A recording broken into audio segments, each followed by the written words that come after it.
everyone, this is Benyarko again, bringing you another lesson in jazz piano techniques. Today is a very important lesson.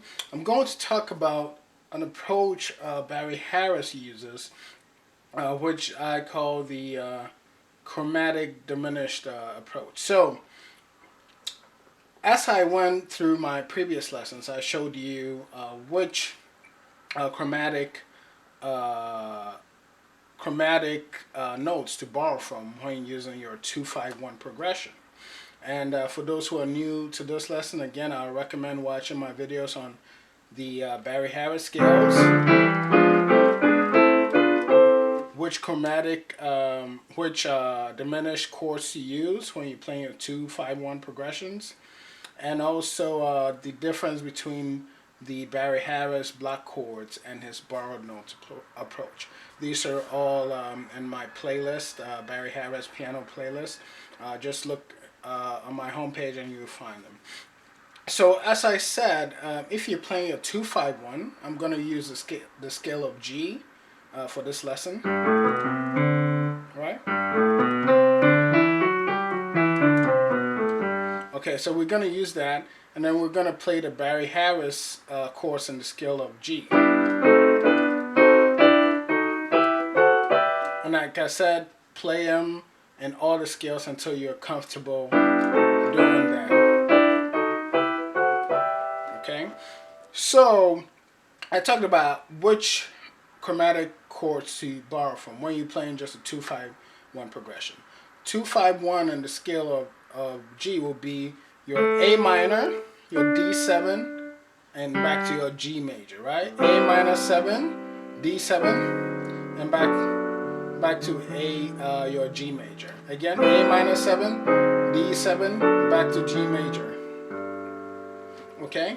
And we talked about how if you want to use the borrowed notes approach, right, or even the block chord approach, you borrow from the second of the scale. So we're in G. So the diminished chords that we're going to borrow from is A diminished. And I would recommend knowing all the inversions of your different diminished chords, right? So that's A diminished, right? Okay, so I'll show you his borrowed note approach. So if you take the diminished note, in my previous videos I showed you how if you diminished are very important, because if you lower any of the notes in a diminished, you get a dominant seventh, right?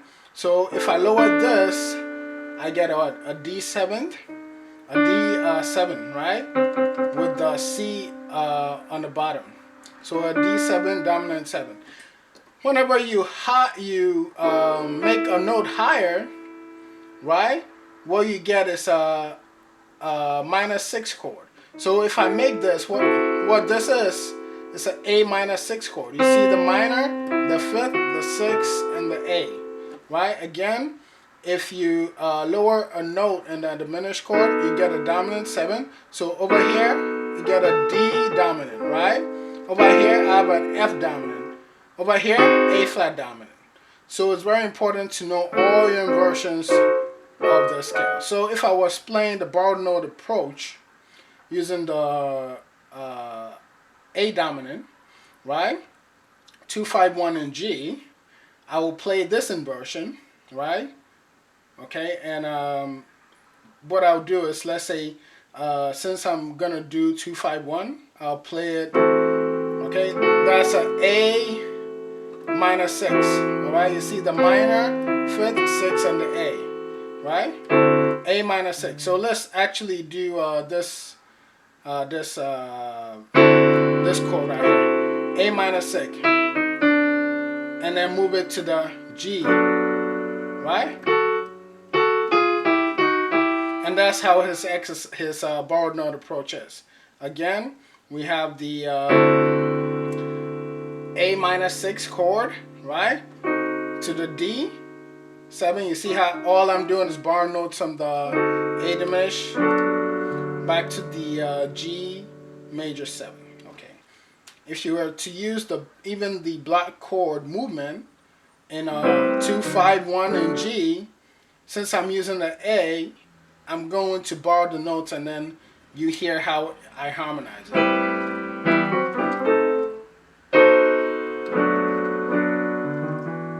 Okay, again, right? Again.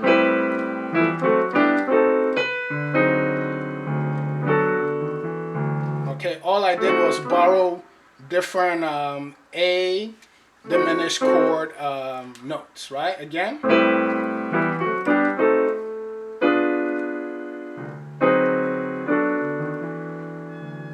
Now I'm going to talk about an approach he uses where he can combine two or more diminished notes, diminished chords, okay, instead of just using the second of the scale. And the song I played previously was I Should Care by Sammy Cahn. Very, very important jazz standard. And, you know, Nat King Cole has a bit, covers it. Oscar Peterson covers it.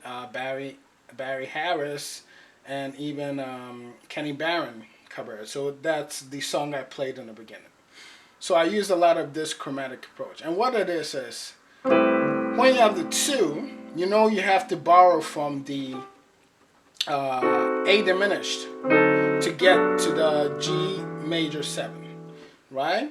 So what you can do is you can take the chromatic diminished chord next to the A diminished. So we'll use this A diminished but different version. So the chromatic chord diminished chord would be what? Would be let's say a D diminished or G B, yes, B diminished, right? So what you do is your 2, 5, 1, and right before you go to the 5 where you use the notes from the A diminished, you borrow the notes from the B diminished. So it sounds like this.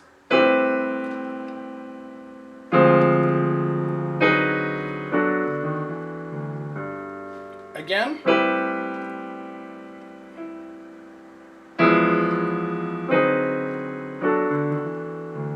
Again.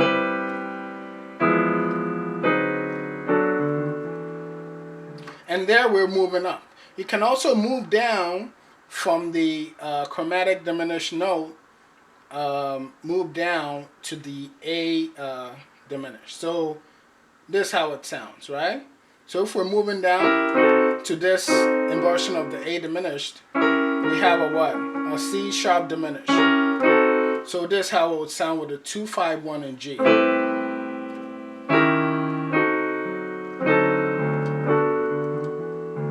And all it allows is for movement. Again. And if I'm moving up, it sounds like this again.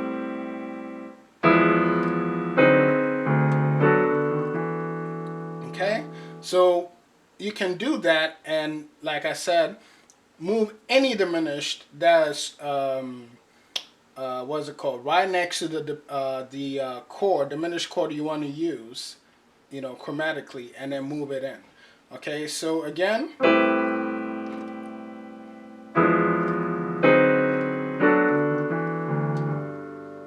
Alright, if I'm moving up from the C diminished to the A, this is how it will sound. Remember 2, 5, 1, so I'm using the A diminished chord, right? Okay, so.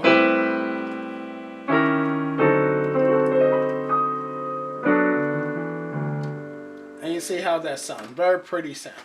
Now, to apply it to a song, I'm going to use the song All the Things You Are. Okay? We have the All the Things You Are is in the key of A flat. Again, whatever note you are in, you learn all your Barry Harris chords in that scale, right? So it's a 6, 2, 5, 1, right? All the Things You Are. Then a 2, 5, 1 in A flat. Okay, that's the beginning of the song. So you can use that chromatic approach, and you know you're borrowing from the B flat diminished, right? right? From the second. B flat diminished. Why? Because we're on A flat scale, and we always use the diminished on the second of the scale, right? Again.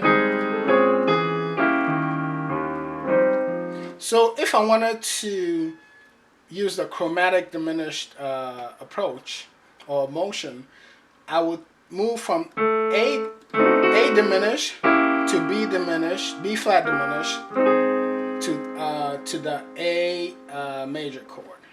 Okay, A